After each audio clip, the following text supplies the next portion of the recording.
Hi, this is Marsha. And this is Kelly. We are the Two Ewes of Two Ewes Fiber Adventures. Thanks for stopping by. You'll hear about knitting, spinning, dyeing, crocheting, and just about anything else we can think of as a way to play with string. We blog and post show notes at twoewesfiberadventures.com. And we invite you to join our Two Ewes Fiber Adventures group on Ravelry. I'm 100 Projects. And I am Better in Motion. We're both on Instagram and Ravelry, and we look forward to meeting you there. Enjoy the episode.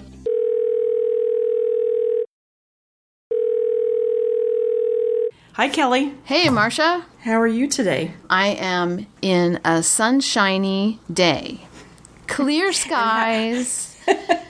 Totally blue. And how was it yesterday? Totally gray. The thickest fog we've had in weeks. For our listeners, we're recording this on August 22nd. Yes. And yesterday, August 21st, was the eclipse. Mm-hmm. I'm sorry to say Kelly was socked in with fog. Yeah. So we weren't in the path of totality or anything. For our listeners who might be outside of the U.S., there was a path that went through the U.S. from sort of the northwest corner down to the southeast corner. And so that kind of missed me. We had only like 72% of the sun was going to be covered. But still, it would have been nice to see it. Yeah. Well, we had 92% here in the Seattle area. We had sun, beautiful sunny day, so I did get to see it. I did not have the glasses. I saw them at the store, and I guess I didn't fully understand the magnitude of how popular this eclipse was going to be. And so I went back 2 days later to buy some, and they were all gone. Wow. Couldn't find them anywhere. So I did not have any glasses. Ben didn't have any glasses, but a neighbor had given him the glass, the little rectangular piece of glass that goes in a welder's mask, right? Shield. Yeah. So he had that, and he actually went for a ride. He actually went, and people who are not familiar with the state, he went all the way up to the eastern part of the state to Lake Shetland. So he did about a 450-mile ride yesterday. He actually watched the eclipse from Stampede Pass, he said, and then he went down to Lake Shetland and then back across Highway 2, back across the Cascades. I didn't have the glasses, but I stood in the backyard, and my neighbor was out there, all wrapped up in a blanket because it was chilly. Because I'll get to that in a second. But and she had notes and her phone because there was updates about what was going on, and coffee.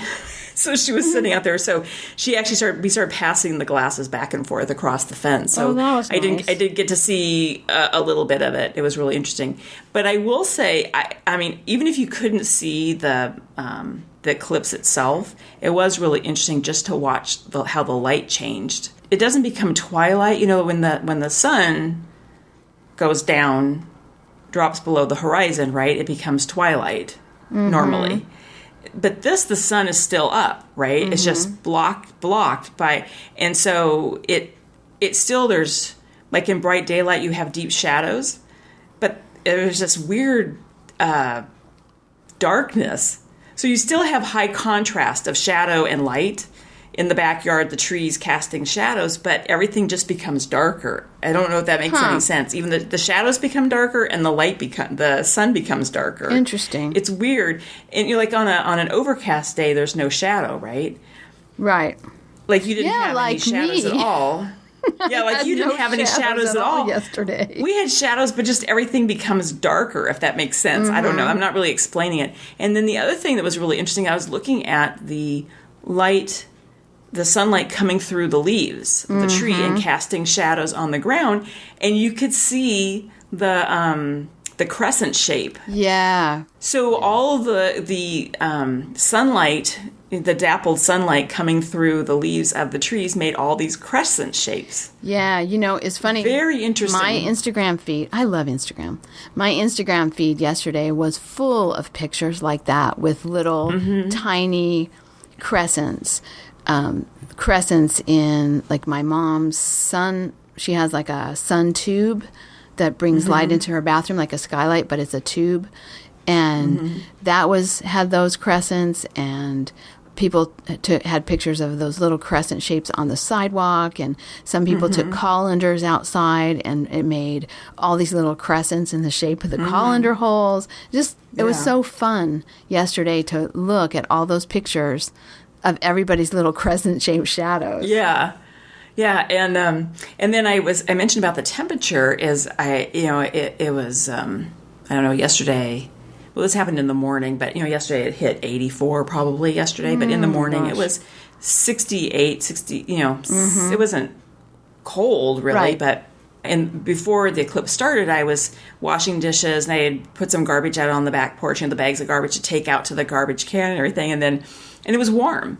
And then when the eclipse started, even standing, like, it got cold. I mean, really cool. That it was cool enough that I had to go get grab my polar fleece and put it on. Wow. Because it's just like in the evening, when the sun goes down here, especially here in the Pacific Northwest of the United States, as soon as the sun sets, it often gets cool, and you need a sweater or a light jacket or something. And that was what happened too, is the temperature dropped quite significantly. And even standing in the sort of dim sunlight, it was still cool that you wanted a sweater on, which I thought was really different. Yeah. And kind of. So I tried to notice if it got colder, and it did feel cold, but it had been cold before. It was so cold anyway, so I right? couldn't tell the difference where I was. And I was out at the other campus, and so I went, my class had got over at 10 to 10, and I knew that it was happening right after, 10:15 or so. And so I stood out there, and I was sure that I wasn't going to be able to see anything.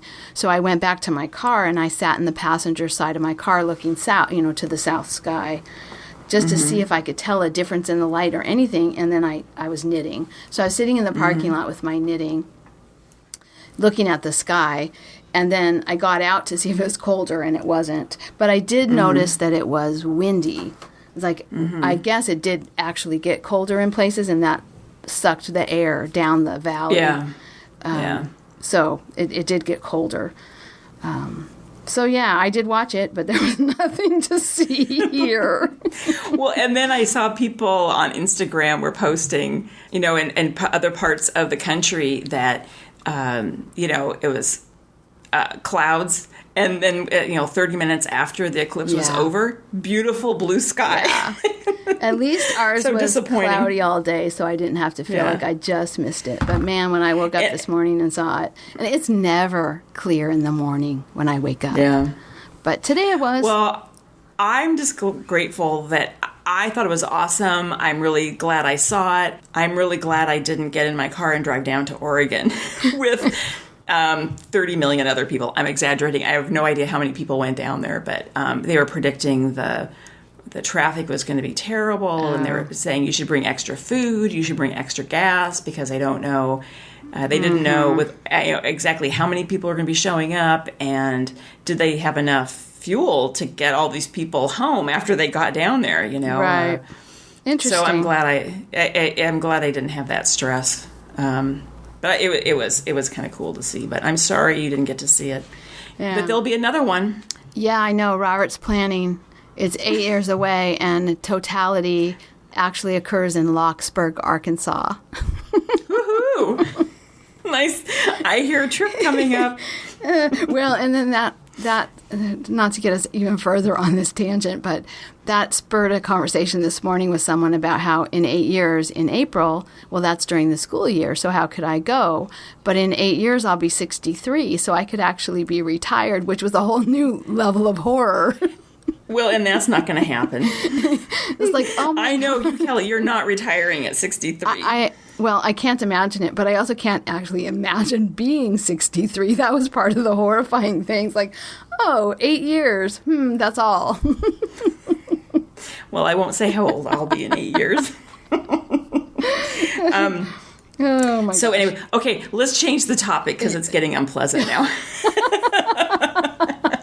Let's do. Yeah, so yesterday, after the eclipse was over, my friend Crystal brought her 2 grandnieces over, and we spent the, 4 hours, I guess, dyeing yarn. And it was really fun. I just bought them each a skein of Cascade 220, just a white. Mm-hmm. And we went through the whole process. And it's so funny I learned so much about me because, Kelly, I'm not a teacher, right? You are a natural teacher. I think even if you didn't go into teaching professionally, you just are a natural teacher. I'm not. I was funny because I could sort of feel myself getting slightly stressed out about it, like before they were coming over, I have to talk about this and explain that and everything. And then they came over and I realized let's see, Sarah's 10 and Aaliyah she's going into 3rd grade. So what is she, 8 or 9 or something? And I realized they just want to throw dye on there. Right. It's all play. It's all play. They don't need to know about color theory, about if you put red and green together, you get brown. They don't need to know any of that. They just want to throw dye on the yarn. And so, and so they did really well. And then I also noticed, it was really fun. We had a great time. And then Crystal had to leave because she had to go do something. So we had lunch. And then after lunch, because we put the dye on the yarn, then I put it in the oven and heated it up. And we had to let it cool. And then after lunch, when it was cool, we overdyed it. And that was really fun, too. Cool.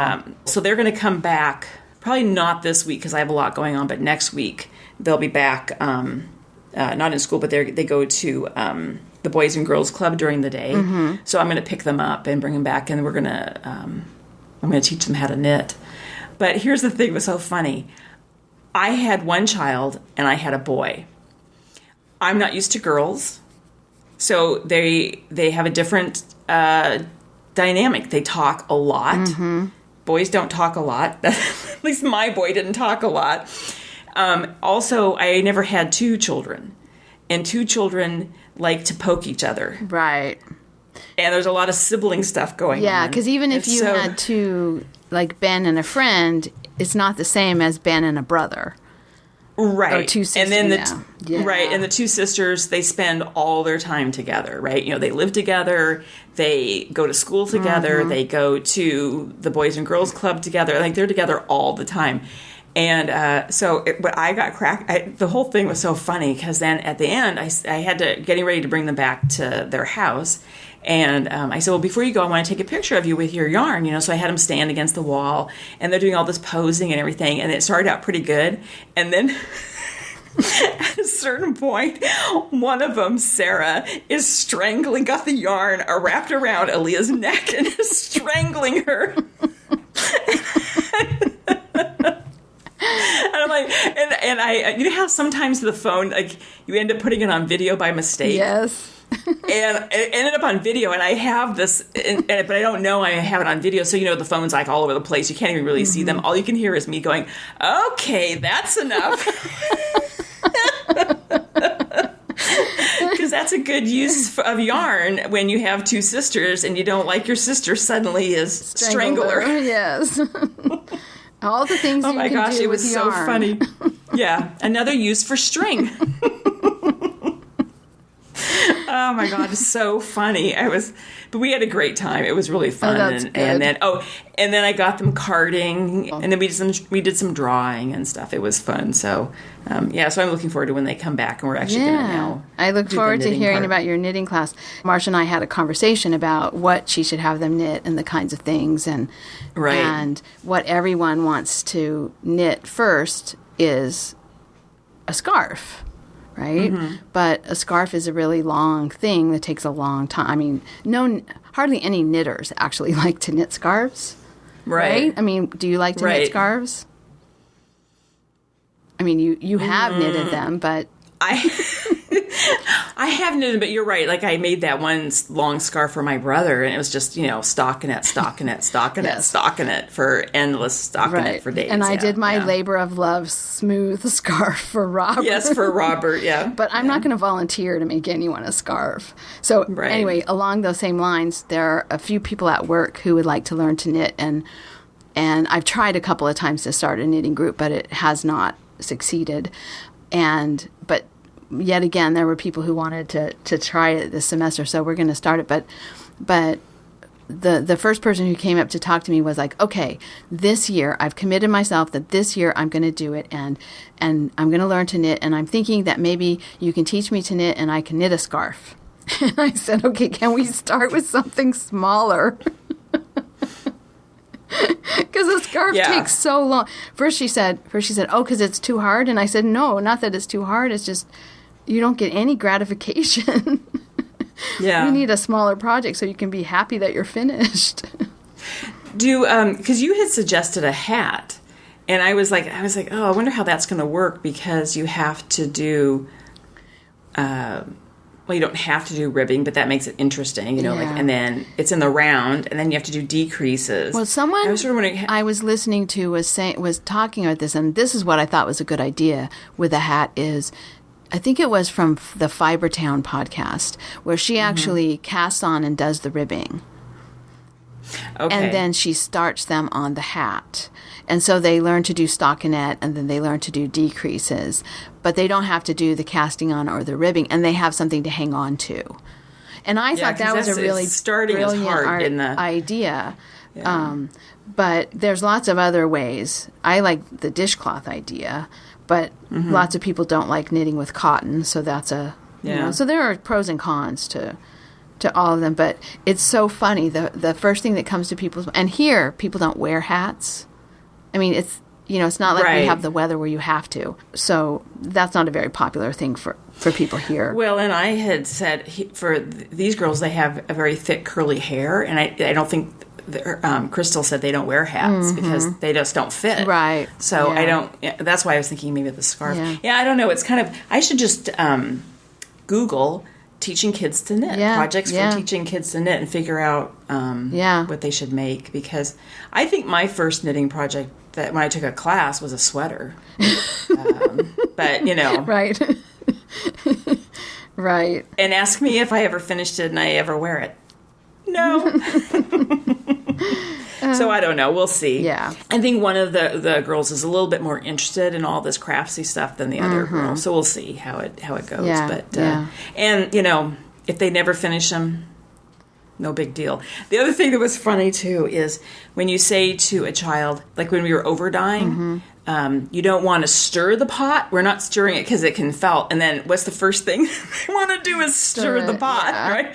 Like there's like, well, that must be good to be able to stir the pot. No, it doesn't. Like, it was interesting just trying to, for people to understand, well, kids to understand that you don't want to stir vigorously. And also, it's hot. That's why I'm wearing special insulated gloves, because the water's hot. Don't touch the yarn. You're like, oh my gosh. It was, very interesting, but very fun. It does sound fun. Yeah. Anyway. All right. Oh, before we talk about projects too, Kelly, we were going to just mention about our last episode. We had a comment we wanted to make, which is kind of funny, Yes. So did anyone notice anything strange about the first part of the episode? Because Marsha and I got off the phone, and then I was editing it over the next couple of days. Or no, it might have been that. Anyway, it might have even been that day, because I know it was kind of going to have to be a quick turnaround time. Because of the fleece judging. So, and I wasn't going to be home on the weekend. So I'm doing things and accidentally deleted my track of the first half of the episode. A podcaster's worst nightmare, right? Exactly. And it was one of those, do you ever do something like you lock your keys in the car, like you shut the door of the car and the keys are inside, and they're inside the moment the door shuts, and then you just keep looking, like the next time I look inside, they're not going to be there. And the next time I look in my purse, they're going to be in my purse. It's like I just kept looking in the computer for this thing, and I knew it wasn't there because I know I deleted it. And I was like, oh no, but I just kept looking for it anyway. So I panicked for a little while, and then I sat myself down and I re-recorded my half.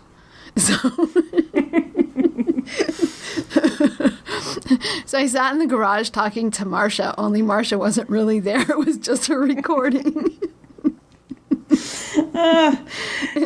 So was that hard work, or because I remember I had said, well, we can just re-record, and you're like, no, I'm going to try this, and so was it hard? Or? It was actually less time than re-recording it, because I had just listened to it, so I knew what I said. The only thing is, I wasn't as diligent as maybe I could have been about synchronizing your responses. There were a few of them that you said or oh or chuckle, and just like now. Yes. that I did not like. They're just random. They're not connected to anything I said. So I took out the worst ones, but I was not super diligent about it because I just wanted to get the thing done. And it was, now it was taking me longer than I had originally taken. So yeah, I think redoing it probably, and the editing probably took me about the same amount of time as it would have if we got on the phone and both talked again, and then I still would have had to edit it again. So it worked out okay. But oh my God, I will never make that mistake. I know exactly what I did wrong, and I will never make that mistake again. Knock on wood, I will never make that mistake again. But yeah, learning from my mistakes. Yeah. But maybe no one noticed. I'll be interested if anyone noticed, like, why is Marsha chuckling at random times? She's nuts. That's why. Marsha's not listening. She's just going, Sorry, Marsha. So I made you look bad. I know. Oh, well. Oh, dear. Oh, but funny. Now people know. So I only made you look bad for 2 weeks. Until people figured it out. Yeah. Well, there was one other time, remember, when we didn't sync it correctly. Yes. And so it sounded like I was constantly interrupting you.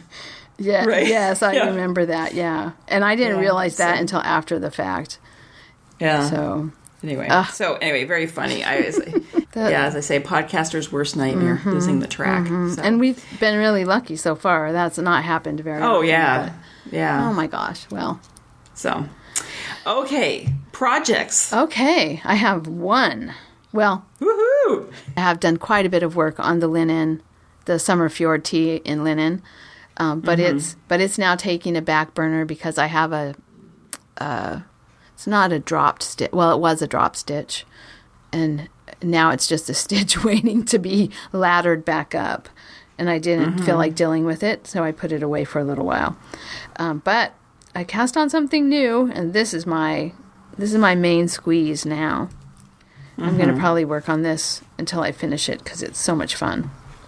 Okay. Ooh, dying to know. Yeah. Well, I saw it. It's called Wolkig. It's a Martina Behm pattern.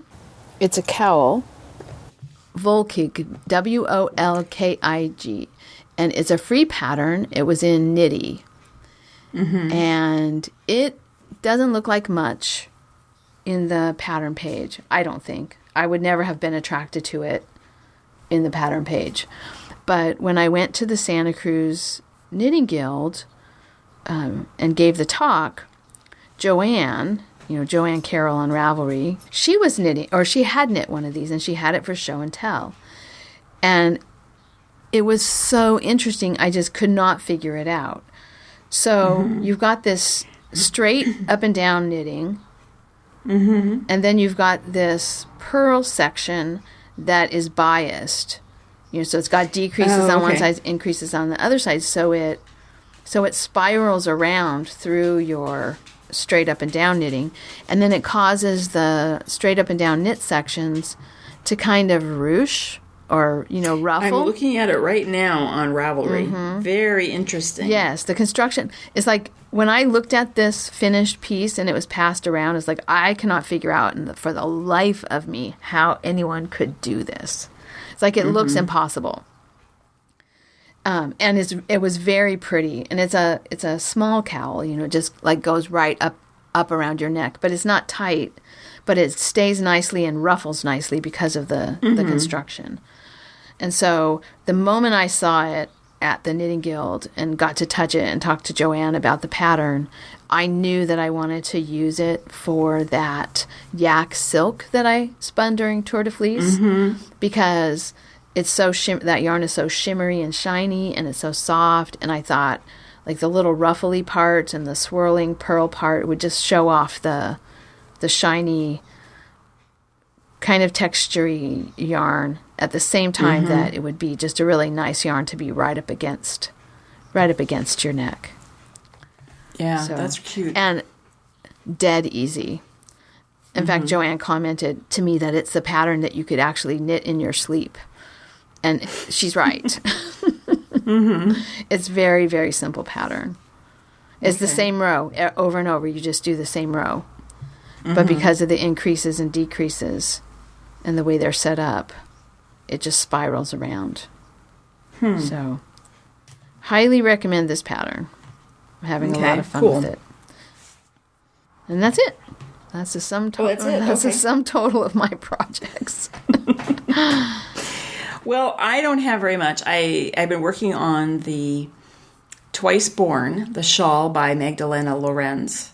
And that's the black and yellow one that I'm making. The shawl is shaped with short rows, and it forms these large bands. And then you finish with smaller little bands.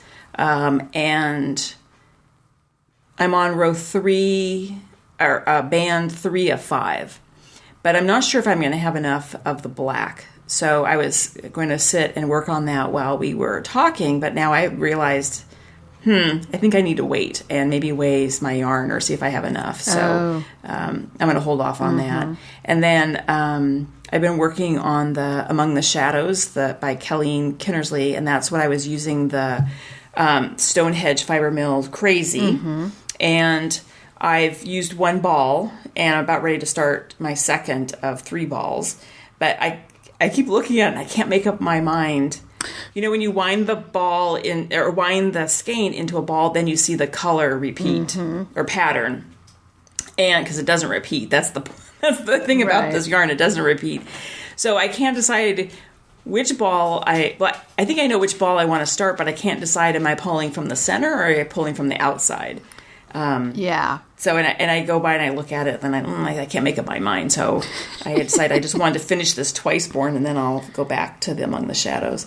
Anyway, that's what I've been working on. And then I haven't started anything else. I kind of feel like I want to finish the Twice Born before I start something else, and I wanted to do a sweater. I did swatching with the Fibra Natura, the linen. Right. And I did a swatch with the done roving because I wanted to do something with those. And the only thing I can figure out to make with the amount of yarn I have of the linen and the gauge I'm getting is another 80. And I don't know that I want to make a third. Right. And or some of them, the patterns that I have enough yarn, and I have it's just straight stockinette, and I'm concerned about the biasing, and that if you put in some other patterning, it would it won't bias. And I was thinking of the one that you're making, which I'm sorry, I already forgotten the name of it. The one that you're Summer Fjord. Summer Fjord. I was thinking of that one, but I don't have quite enough yarn now. I can buy more, but that's kind of not the point. Prefer not to. Yeah, I would prefer not to. So I can't make up my mind, and the same thing with the done roving. I haven't made up my mind. The sweater that I wanted to make was that cloud cover, but the more I've been reading about the sweater, I think you need a yarn that's very drapey, and I don't think this 100% merino is going to be drapey enough. So I think that's not going to work. So it's not like I don't have any other yarn to pick from, right? Right. I have a lot. So what I'm thinking now I'm going to make, because I actually bought the yarn to go with this pattern, but at the Knockers retreat, I think 2 years ago, I won a prize, and my prize was the pattern Recolletto. Yeah. By, and forgive me, it's Yohi Locatelli. Hohi. Because J sounds like H, right? What did I say, Yohi? Yes. No, that's not it. I'm making it sound like okay. I'm so sorry. I apologize to the pattern designer that I have such a hard time with this. Hohi. Ho he locatelli. Anyway, I got that pattern free, and when we went down as a prize, and when we went to Stitches, I bought 3 skeins of Neighborhood Fiber Company worsted weight to make that pattern.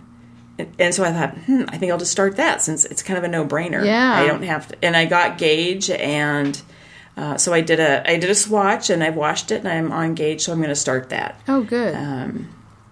So that's maybe my next thing. So that's it with projects. I've not done any spinning. I did, though, yesterday after the dyeing, there was a lot of dye left over, so I just pulled out some gray Merino, gray Shetland that I had that had been washed but not carded, and I just put it in a pan and just threw all the extra dye on it. So I'm going to now card that, and I'll spin it Oh, up. nice. So you never want to waste that dye, right? No, I love doing that. I know it's really fun Yeah. to see what's going to happen. I have quite a few, over the years, I've had quite a few skeins that were just spun from leftover dye. Mm-hmm. Well, it sounds like you're doing the same kind of planning and searching through your stash and your queue and all that kind of stuff that I've been doing. Yeah. And I really don't need to buy any yarn. There's so many yarns that I bought just because I love them, and I need to shop my stash, as they say, instead of buying more yarn. So, and there's so many things I just want to use. I'm kind of actually, I think really right now I'm having a difficult time deciding. I have so many choices and options and things I want to make, trying to just focus on narrowing it down to the one I really want to start. Right. And I think the linen, I do want to cast on that, but I also feel, we're at the end of August, we're moving into fall. Do I want to knit something else with linen? Maybe that should wait for this next spring. Right. It could, if you save your swatch though, make sure it doesn't. Oh, yeah. I've done that where I swatched early and then the swatch was lost, or I didn't remember what needles I used. Mm-hmm. And so. Well, I am using your trick though, where you make, yarn overs. For, if you're doing on size 4, you make 4 yarn overs, holes, I've learned that, so I won't forget that, but that's good. Yeah. Anyway, so Kelly, in our last episode, we announced that we had launched a shop, and we said in this episode we were going to talk a little bit about the attributes of the yarn that's available at the shop, and a little bit about about the fleeces and how we got them and how we had them processed. So and what we learned in this whole process. Yeah. Okay, so first of all, I'll start because I took the fleeces to be processed, and we took them to Ranch of the Oaks, Tom and Meta, in just south of San Luis Obispo. In Lompoc, California, and I've talked about that before. I brought 2 Rambouillet fleeces that Marsha and I had left from what we bought at the Monterey County wool auction, and then there was a Merino that came from the Black Sheep Gathering, and then there was another one from the Black Sheep Gathering. Was a portion of it. Some of it I kept. And I'm using myself, and the other portion I had processed, and that is a long wool. It's a border Leicester. I'd never had a border Leicester fleece before, so it's a border Leicester crossed with Corriedale fleece, and then we had a Shetland fleece processed, and that has come out to be some really nice yarn. I like that. I'm thinking about a project to do with some of that, and then a Romney that. Again, I had some that I had set aside for myself to use, and then the rest of it I took in to be processed, a silver gray Romney. So we took them, and it was interesting because, we had conversations, Meta and I, about, what she could do with the fiber and what I wanted.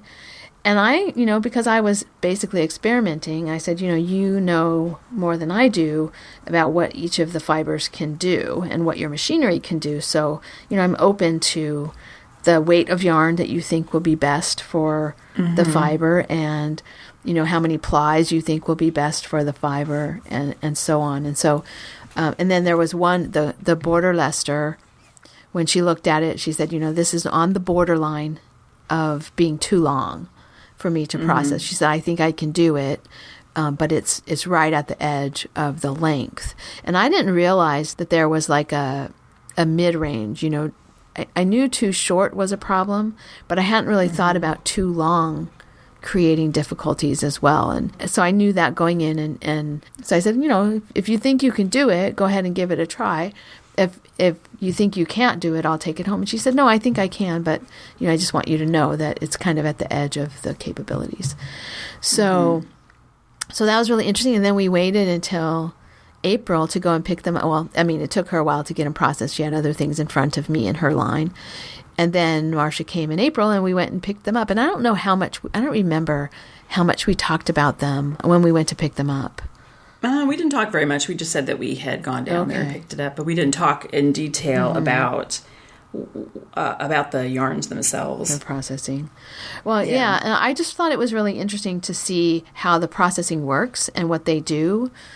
I mean, there's pickers and carders and blowers, and I mean, they do all kinds of sort of moving the fleece around in different ways before it ever gets to the place where it gets carded. So there's multiple places for vegetable matter to come out, or the short bits to come out, or, that type of thing. That reminds me, the other thing that she said when I brought the fleeces and dropped them off was about the rambouillet, that it was very springy and also very fine, and that, there were some potential problems that would come of that in her processing system, because you have settings. The processing has settings, and they can change the settings, but there's kind of a limit to how much they change the settings for each individual order.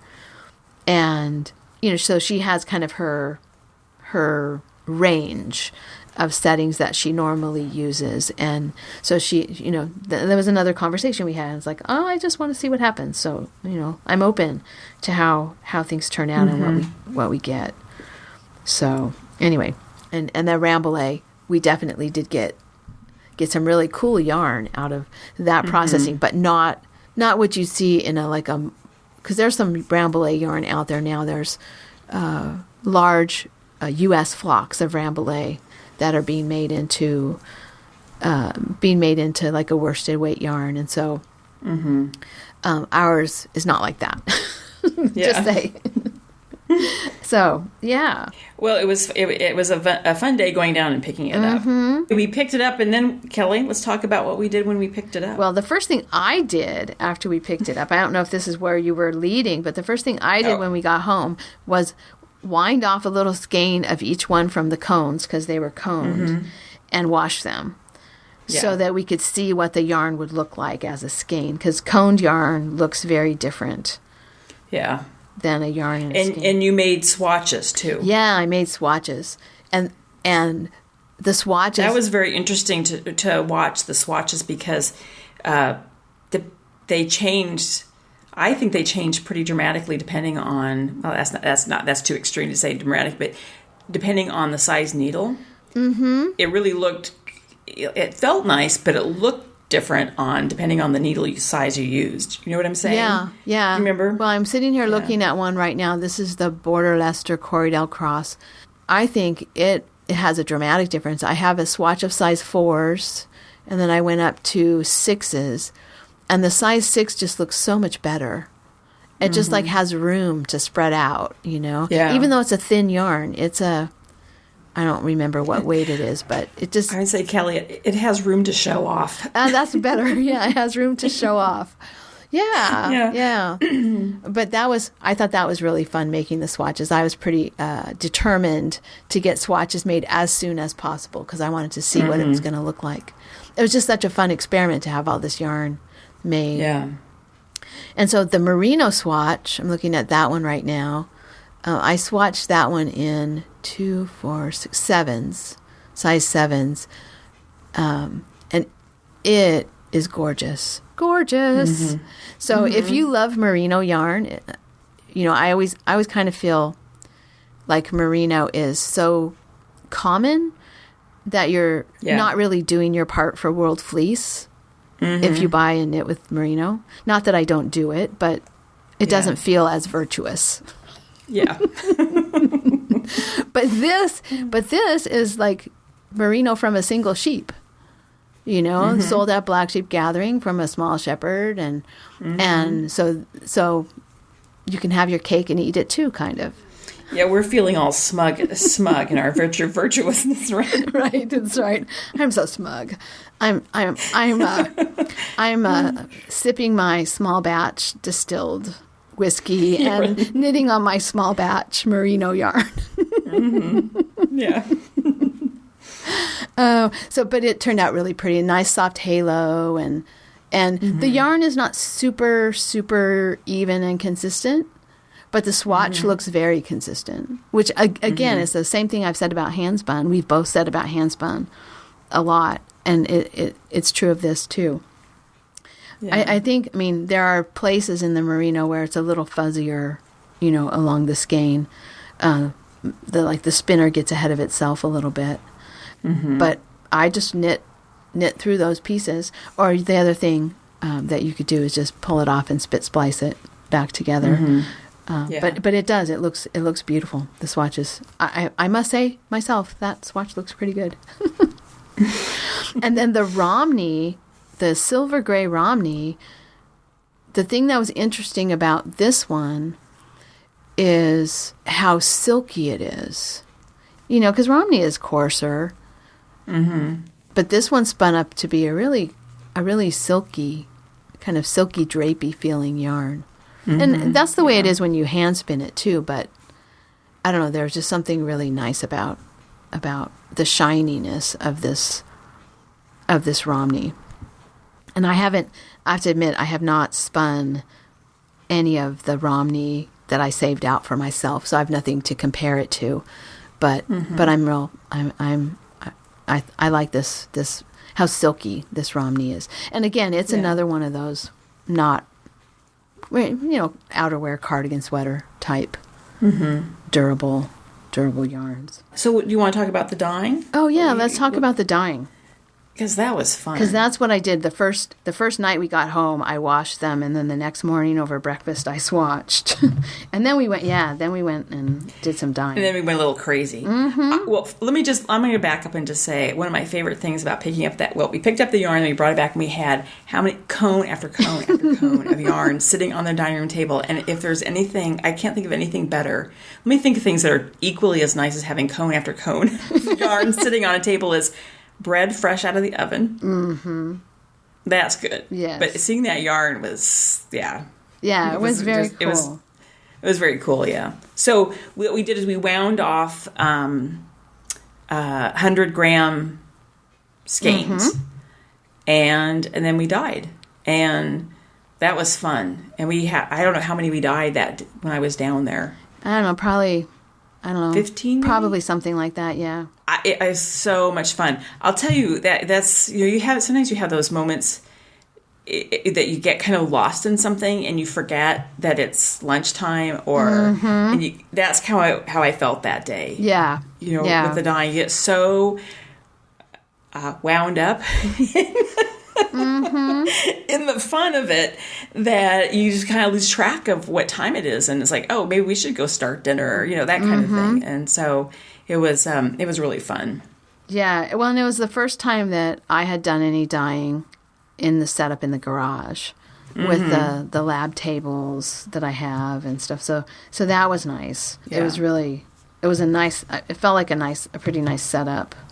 And we painted some and overdyed them, and it was really fun. And Kelly, some of them, it was interesting to how the dye attached to the fiber, like the merino attached really. I don't want to say really well, but attached in a very sort of saturated way. The colors were really saturated, and then it was which is the gray one? Was it the Shetland? I think that.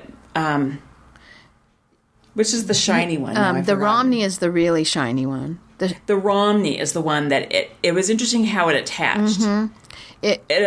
Much more subtle. Much more, yeah. And it's subtle anyway because it's overdying over gray, which is the look that I absolutely love.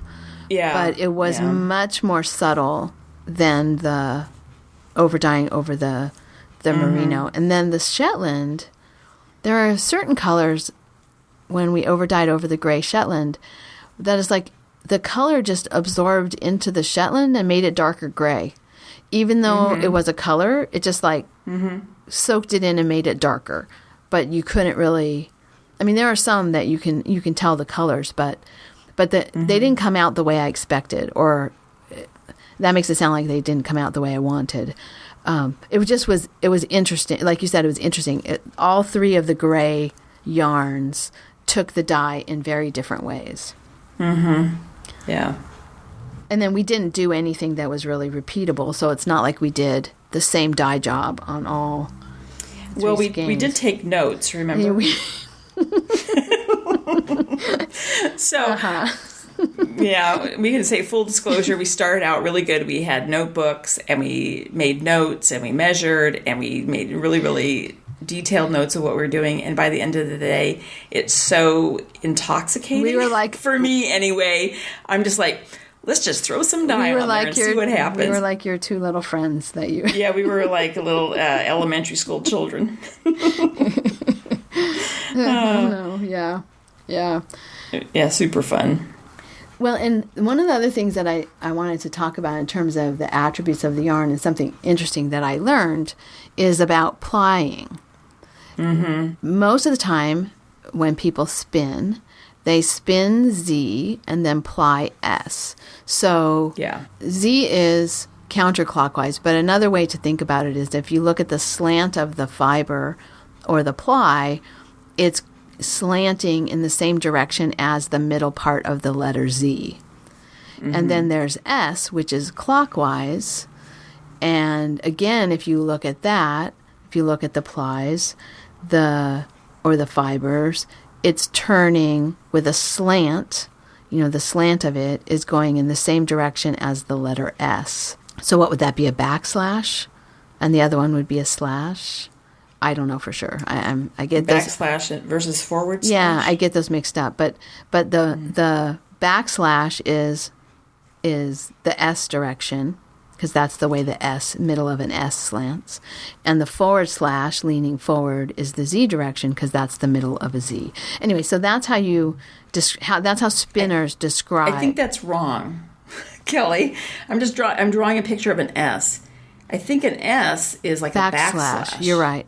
And a Z is like a forward slash. You're right. Okay. And while I was talking, this just goes to show you how how my brain is not working, because while I was talking, I was drawing in the air with my finger. And I think when I was talking about a Z, I was drawing an S. And when I was talking about an S, I was drawing a Z, because I was drawing the slants in the right direction. I'm glad you're paying attention, Marsha, not just inserting random comments and chuckles. Well, it just proves I'm really listening to you, Kelly. Oh my gosh. So in any case, most of the yarn that you'll see commercially is the same way, at least wool yarn. It's spun Z and plied S. But this is done in the opposite direction, and it's not something I ever thought to ask about before I went to have the yarn processed. It just was kind of a surprising thing I happened to notice when I got it home, is that it's plied Z and spun S. So it's different. And I think maybe we talked about this. I don't know, maybe I talked about it in the Knitting Guild, and so it's fresh in my mind. But there is a tendency, if you are a thrower, that you will unply it if it's plied Z. Well, and Kelly, I know we did talk about this, about my twice-born shawl. Oh, right. That the Apple Fiber Companies, which is kind of the yellow, spotted yellow that I'm using, it's plied Z. Z also, okay. Right, and that's the one that you have to be a little bit careful when you're knitting with it, that it does slightly unply, and then you can split the yarn. The thing about that is when you finish the knitted fabric, you can't tell that it's plied differently. And I think that if you throw, isn't that continental, or you pick? Continental's picking, right? I should know this. Yes, I believe so. Yes. There's throwing and picking. Yeah. Anyway, if you pick, then I don't think it would be an issue Right, at that all. doesn't happen. And for crocheters, things that are plied Z, because it's like picking, for crocheters, things that are plied Z don't untwist, whereas things that are plied in what I think of as the normal way, that's very spinner-centric, but when, I think of it, the normal way will unply while you're crocheting with it. And honestly, with these yarns, since they're wools and they're pretty tightly twisted, none of my knitting did I notice splitting. And also I think because when I wash things, I usually wash them enough that there's a tiny bit of fulling that happens, or some amount of the fibers clinging together in the plies. And so the untwisting is not a problem, but it's just something that I noticed when I was working with it, and I thought it was unusual. And I never would have thought to ask about it, and I'm not sure it would have made a difference one way or the other. But it just, talking about things we learned, you might be interested in knowing which direction your yarn is spun and which direction the yarn is plied. Yeah. Yeah, we learned a lot in the process, and it was really interesting, and we got to touch and feel and play with a lot of yarn and a lot of fleece, which was really cool. But let me just tell you what you can find there, what we do have. So we have both undyed and dyed merino, so the gray, undyed, and then the overdyed merino. We have a silvery gray, dyed and undyed Romney. And then we have a more bulky weight yarn that is the dyed and undyed Shetland. And I like that one. I'm really excited to use that one. I think that's a really pretty one.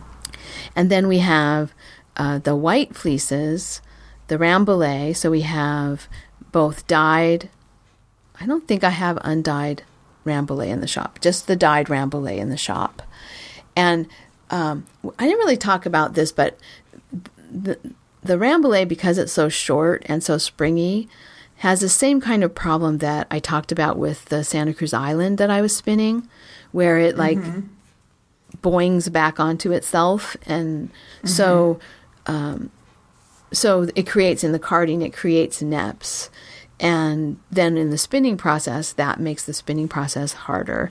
And I'll tell you, I got a couple of different texts and communications from Meta while she was doing this Rambouillet, because it was really frustrating her. And I was like, it's okay, I like textured yarn.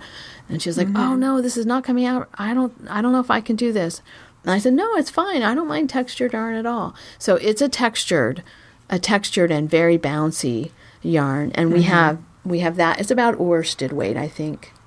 And it's dyed in the shop. And then the other one that we have in the shop, that's the white yarn that's dyed, is the Corriedale. And it's kind of a bright white, maybe a brighter white than the Rambouillet. And that's the Border Leicester Corriedale cross. And it's probably the finest, because it was a long wool. It got spun into the finest yarn. So we have all those yarns, like one sheep's worth of each one. And then we have, I had kept some of the Rambouillet back for myself, and then also I had some that I carded into bats. And so there are now bats in the shop, and the bats are Rambouillet combined with silk noil and or mohair. And so the color is coming from the color of the mohair and the silk noil. The Rambouillet that's in the bats is white, but it looks like a colored bat because of the way they combine. So I did several of those, and those were fun. And I'm excited to spin some of that, because I think that looks fun to spin. So yeah, those are pretty. I've been having a good time with my drum carder. And I can't wait to sit down and spin some of those bats, because they're cool. But we have some in the shop too. Yeah, so that's what's in the shop right now, and then we have some future items. Yes, we've had some feedback from people since the last episode, and there's been some comments about liking to see just the unwashed fleece available for purchase. So we're gonna look into that, and because some people don't want a 12-pound fleece. Right. They don't even want a 3-pound fleece. They just want to try. They just want a few ounces. 5 ounces. Yeah. Yeah. A few ounces. Yeah. So we're going to look into that and see if we can add that to the shop. Yeah. I mean, it's not like we don't buy fleece. And it's not like we don't have some we could put in the shop. Yeah. So that'll be an interesting thing. And I mean, it's possible we could have some washed fleece samples or portions, and then some unwashed fleece portions, because some people might be interested in doing the processing part themselves, and other people maybe don't want to have anything to do with that.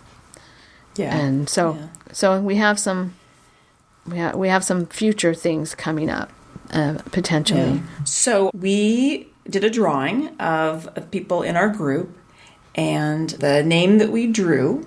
Kelly, do you want to do it? I'll do the drum roll, and you can do an announcement. Okay. Actually, don't drum roll on the table, because that makes a really loud noise. Oh, okay. I had to edit it out. Okay, edit that out then. I had to go find a drum roll on the internet and insert it in. Okay. Anyway, yes. In honor of opening the shop, we are doing a member giveaway, and our winner is member number 343. And that is Brenda, who is Grit Knits. And she actually lives up near you, Marsha. She lives in Auburn, Washington. Yes. So that's pretty cool. So, yeah, Brenda, what you have won is a skein of yarn of your choice from our shop. So go ahead and take a look at it, 2ewesfiberadventures.com, and let me know what it is in the shop that you'd like. And as long as it's still available, I will send it out to you. Thank you for being a listener. Thank you for being a member of the group. And then the other thing we wanted to talk about is about some of our listeners. We had so do you want to talk about that too, Kelly? Sure. Well, in all this updating of the website, I discovered that there were 2 comments on the blog from last fall and winter. Oh dear. Yes, that I had not even seen. And one of them, Marsha, you'll get it. You'll get a kick out of this. This was actually kind of directed at you. This is Tabitha, who is Tabitha Knits on Ravelry, and she just started listening to the podcast. Again, that was back in fall. And she has a black miniature poodle named Lilu. Who's 2. So she just loves Enzo, and I wanted to mention that, and I really apologize for not even noticing these comments. I'm not sure what happened. Me too. I didn't notice it either. Well, they got lost in comment moderation limbo, which I'm not even sure why that was on, but that was my user error. And then the other one, I thought this was cool. This is Tracy, and Tracy heard on the podcast that we were Whitman alumni, and so she wanted to say that she's a Whitty too, and she graduated from Whitman in 1989. So Tracy from class of 89, woohoo! Go Whitties! Yeah, the Fighting Missionaries. They're not missionaries anymore, though. They're not the Fighting Missionaries anymore. They're the Blues. The Blues, the Whitman Blues. Yeah. Yeah. Because I always thought that was, what do you call that, an oxymoron, the Fighting Missionaries? Yeah, but anyway. Right. It's always weird. Well, that's cool. Yeah. And not that far away from our graduating class. No. Still in the 80s. Yeah. So that was really cool, and I was really sorry that I hadn't seen that comment when it finally came through. I hope you're still listening, Tracy. And, yeah. That's the other business. That's the last of our business. So, Kelly, I have one thing I have to say about knitting, because, we always knit while we're recording. And I had to stop on the shawl I was working on because I was uncertain about the amount of yarn, and I wasn't ready to start the next ball on Among the Shadows. So you know what I pulled out of my knitting bag and I'm knitting on? Your Pismo Beach socks. Yes. Yay! Woohoo! Well, don't get too far, Marsha, because remember, those are the socks that have to go to all 50 states before you can finish them. Yes. Well, they did travel this weekend. We went down to, if you're familiar with the state of Washington, we went down to Grays Harbor. We actually, to Montesano. And we went up north of Montesano to the Wynoochee Dam, and for a family reunion. Nice. And my socks went there. I did not knit on them, but they traveled to the Wynoochee Dam. Those are very well-traveled socks. I don't know. So Maybe you funny. can't Anyway, finish them.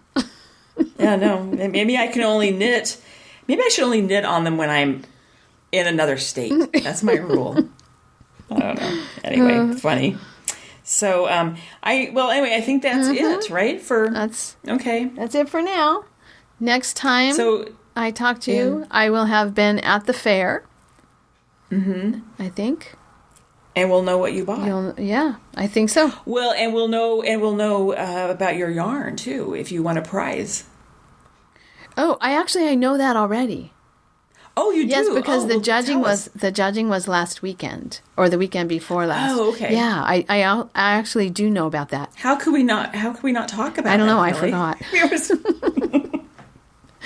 So, did you win a prize? I did. I won a blue ribbon for my Santa Cruz Island skein, and this was funny. We should talk about it because I took a lot of notes about what the judge said. And I thought it was interesting because I'd never watched the handcraft judging before. But we can talk about this at another episode, maybe after the fair has happened. But okay. But it was funny because she looked at my swatch and she's like, "Oh my goodness, this swatch is on such a tight gauge. This must have been done." And you don't talk to her while she's doing this, so she didn't know it was mine, and I didn't correct her. But she said this must have been done on size like zeros or double zeros. And actually, I had done it on ones, but that yarn is so elastic. I mean, the Rambouillet is elastic, but the Santa Cruz Island is like incredibly elastic. I think it's so elastic. Plus, I'm a tight knitter. I knit it on ones, but because I'm a tight knitter and it's so elastic, when it came off the needle, it like shrunk back, the loop shrunk really, sprung back really small. Because she was sure that it had been, that the gauge of this swatch or that the size of this swatch had been knit on zeros or double zeros. But it wasn't. It was knit on ones. So, yeah. So is a blue ribbon, that's first place? Yes. I got first place. Yay! Yeah. It was exciting. So exciting. This was the class of sheep to skein. And then the other class, I got third place. And it was a class of an entire basket of yarn for one project. Okay. And so that was that CVM bulky. And the judge actually is from the Northwest, and so she's very familiar with the Cowichan sweater. And I got an email from Carla from the Relentless Knitting podcast. I mentioned that podcast, I think, a couple times ago. But anyway, she messaged me and she said it's pronounced Cowichan. Cowichan. Cowichan. Yeah. And what do I say? I always say Cowichan. That's how I said it too, but I wasn't sure if that's how it was said. But she messaged me the pronunciation, and then she gave me a whole bunch of references of things I can read to learn more about the history of the sweater, which I guess in some respects is a little troubling. So I'm interested to know about this troubling aspect of the of the sweater history, which there are lots of troubling aspects of indigenous people history. So I'm not surprised. But it's nothing that I have already heard. So I'm eager to go to the library and see if I can find copies of those books, and then I'll talk about that when I know more. But thank you, Carla, for the information. And say it again. It's Cowichan. Yeah. Cowichan. It'll be an interesting knit. I wish I didn't have to wait. Well, I'm glad it's in the fair, but now I have to wait till after Labor Day till I can start the sweater. But that's actually not that far away. So. All right. Yes. That's okay. Until next time. All right. We'll see you, Marsha. Bye-bye. Bye. Thank you so much for listening. To subscribe to the podcast, visit 2ewesfiberadventures.com. We have links for iTunes, Google Play Music, YouTube, and others. Join us on our adventures on Ravelry and Instagram. I am Better in Motion, and Kelly is 100 Projects. Until next time, we're the 2 Ewes doing our part for World Fleece.